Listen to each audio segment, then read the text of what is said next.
I'm on a quest to find music and art. Supporting local talent is the place I start. Yeah, this is our culture, the place to be. Games, books, arts and crafts and jewelry. This the guardians of the geekery. This the guardians of the geekery. This the guardians of the geekery. This the guardians of the geekery. And now for today's episode of Guardians of the Geekery with your hosts, Matt, Carol, and Joey. Hey, the Guardians of the Geekery podcast, extra silly edition. We've been doing 7 in a row. Pardon me, today. But hey, this is focusing on the geekery market coming at you Saturday, November 4th, 2023, 10 a.m. to 4 p.m., 30,000 plus square feet of geeky goodness, including Gold Dust Publishing. And we've got Jason here with us. Thank you for joining us, Jason. Thank you for having me. Yeah, we are so excited to have you. And this will be your first one as an artisan or your second? First one for the Geekery. Yeah. Yay. Yay. We see you at other events. So, Yeah. So we have seen you there, but you've had a lot of firsts this year. You've got your first new book coming out with another author and yeah. So tell us a little bit about Gold Dust Publishing, how it came about, and a little bit about you as a writer as well. Okay. So and why you're in the basement, I just it adds to the horror factor. It's what I do. So I wrote my first book, The House on Dead Man's Curve, last year. I happen to have a copy as well, right here on my desk. I have a copy, but it's behind Matt. So come on, Matt. Come on.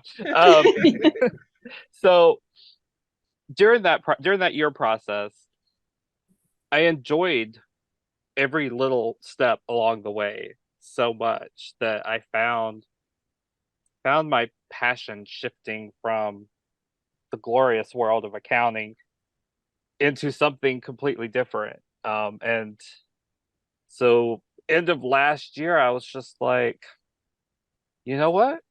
I'm going to open a publishing company. Like, I've got lots of friends in the industry. I was like, if I need some help, there's people there. I've got a great support group. I'm going to cater it to the LGBTQIA community.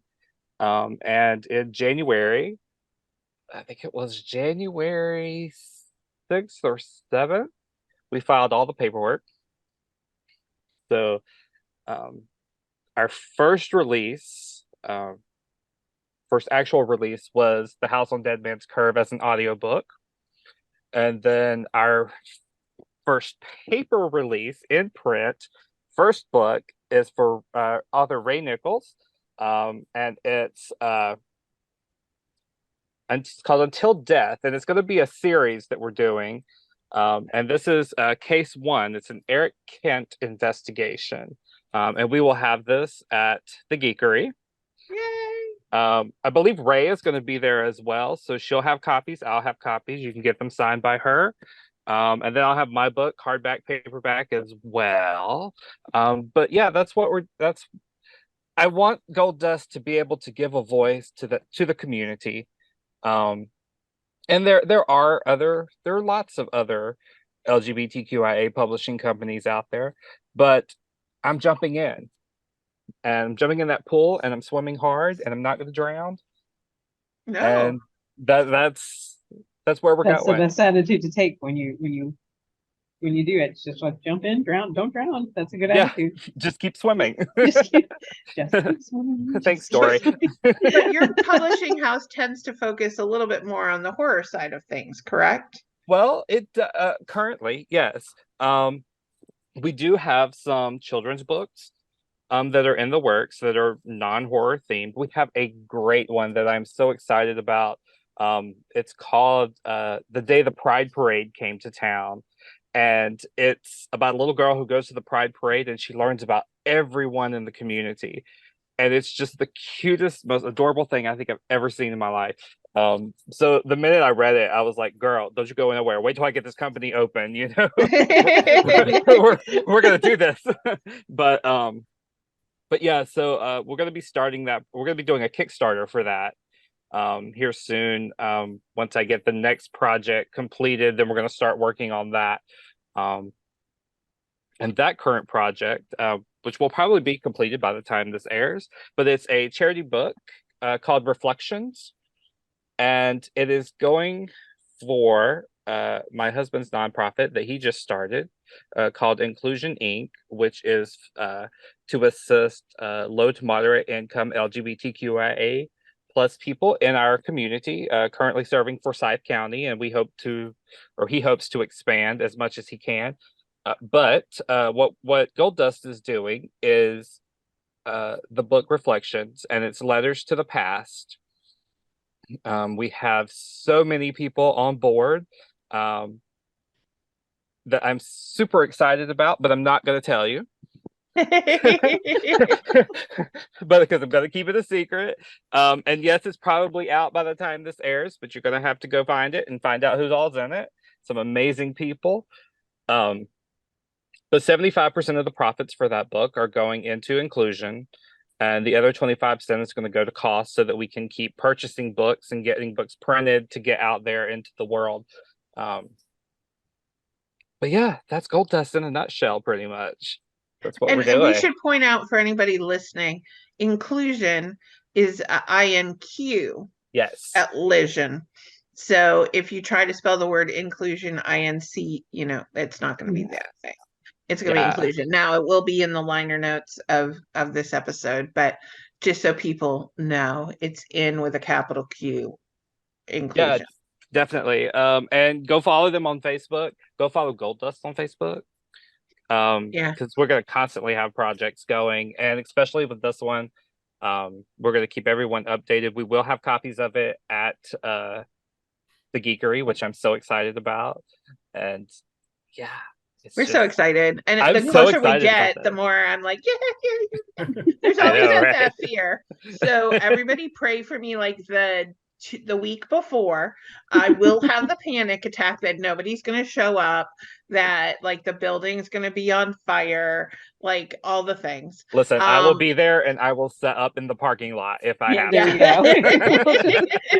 That's what we need to sell out of the trunk. Sell out of the trunk. Yeah, I think, the thing that I love about Gold Dust Publishing and this anthology that you're putting together, the charity book and everything like that, and as we've got to know each other over this past 1.5 to 2 years, Jason, has been that heart for giving. That's always going to be what hits Carol and I and Matt. Like, we're a sucker for that stuff. Wanda too, but she's not on camera. She was in the last episode, not this episode. But is that heart for giving? Because I think that's where all of us are, and that's the thing that I love about the geeky community, is we all are that. Like, a lot of us are that. Now, the ones that I hang around with are like that, and I think that's just such a thing. And the reality is exactly what you were talking about. 75% of this is going to go to the charity. But when people are like, 25% go to cost, and what are you spending it on, and whatever. When I first started doing charity work, when I first started doing charity work, I used to always feel so bad if I wasn't able to give 100%. Now, like, obviously, with the geekery market, 100% of the money that comes in at the door goes right back out. But that's because everybody who participates helps bear the cost of the event.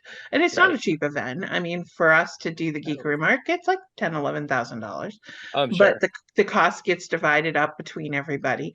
But we want it to be free and inclusive so people can come in. And but half of it's getting the word out. I mean, like, when I used to work with the Dave Thomas Foundation, with the Geek Gala, the rep sat me down because I was in tears, because like, Bank of America gives a check for $100,000, and here we are with our $1,000 or whatever. Right. And we're like, we work so hard, and it's just this much. And it's a lot of work to do that event. And especially when it's a small new publishing company like yourself, even with somebody in accounting. So at least you've got some of that business acumen. I'm not accounting. Listen, I do accounts payable, so I can pay bills, but You gotta get the I'm money so in lost too. on the back part of it, but Yeah. but no, I am so excited about this because we have some big names involved that have huge followings that's really going to help us get the word out. So it not only is great for the charity, but in a little side note, it's great for Gold Dust because it's Yeah. getting Right. that name out there, and it's actually spanning across the. We've got people all the way across the whole country and into Great Britain that have contributed to this book. So I That's Okay, am. wonderful. now I'm excited. Now I want to see Yeah. this. Can't wait to get this. We're gonna be Googling over here in a second. So who'd they get? So where did the name Gold Dust come from? Okay, Gold Dust. So I was struggling to try to come up with a name. I spent 2 months just trying to figure it out.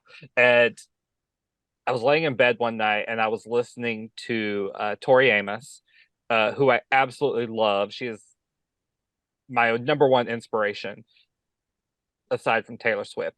But Oh my goodness. but yeah, so she has a song on one of her albums called Gold Dust.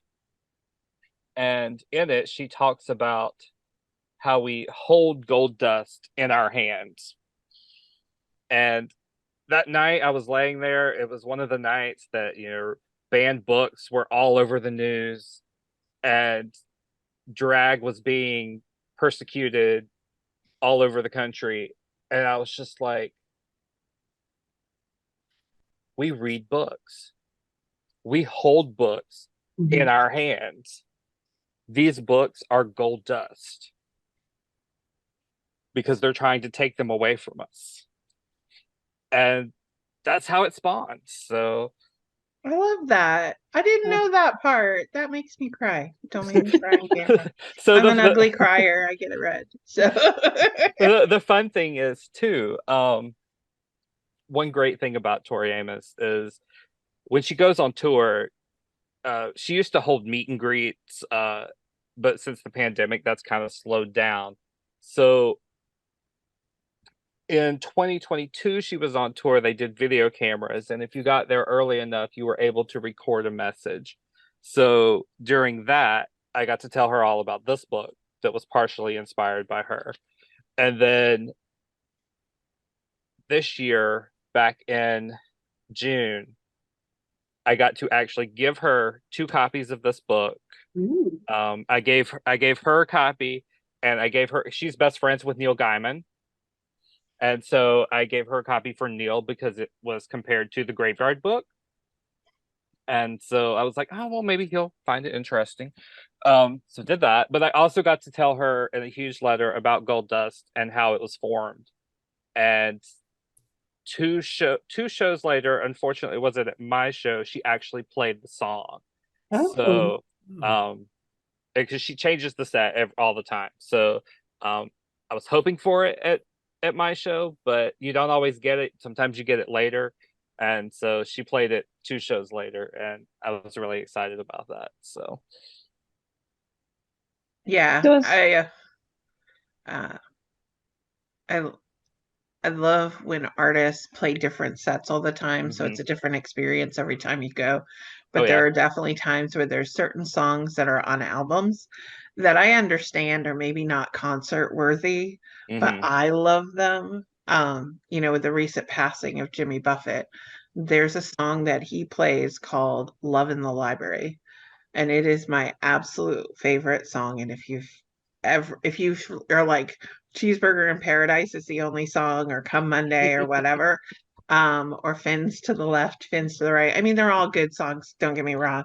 My first husband was a parrot head, um but Love in the Library, I love it. Never got to see him sing it in concert, and that's just kind of one of my things. So I'm glad that you at least knew that she sang it at a concert. Maybe she sang it because she read your message. maybe that's a strong possibility, or someone else may have requested it, but I choose to believe it was because she read my message because I'm biased, but that's okay. so So Go ahead. I'm going to ask the question I ask all of the writers that we have on the show. What are 3 tips you would give other writers just to help them with their craft? The first one would be just do it. Because that was probably my It's the biggest toughest thing sometimes. It's the toughest it really is. And listen, it took me 40 years to get to that point. Because I've written my whole life, but I would start and then I would get halfway through it and stop and never go back to it. So the first major thing I would say is just do it. Get it on paper. And then let's see, the second one would be have fun with it. While you want to cater it to people, you're never going to make everybody happy. So put out the work that you want to put out. Someone out there is going to love it. And then let's see, the third one.